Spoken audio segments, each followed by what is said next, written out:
Hello, in this video I'm gonna show you how to put apps on full screen on Lenovo Yoga Book 9. To put apps on full screen, it actually is pretty simple. You just need to open that app that you want to put on full screen. Then once that is opened, I already have it in full screen, but now I don't. So you can either click on this maximize button, which isn't really convenient on a touch screen, let's be honest, it's pretty small. You can also double tap on the top bar of this window, or what I like the most is just slide it all the way up to the very top of the screen and it'll resize itself, and once you start moving it again, it'll exit the full screen. I'm just gonna resize it for a moment,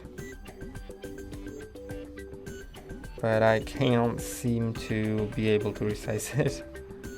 But now I have it here, and now you can see it, I think, better that it works like that. And as a bonus, I'm gonna show you, if you start moving a window around, this pop-up will show up, and if you hover over it and release, then that window goes onto another screen.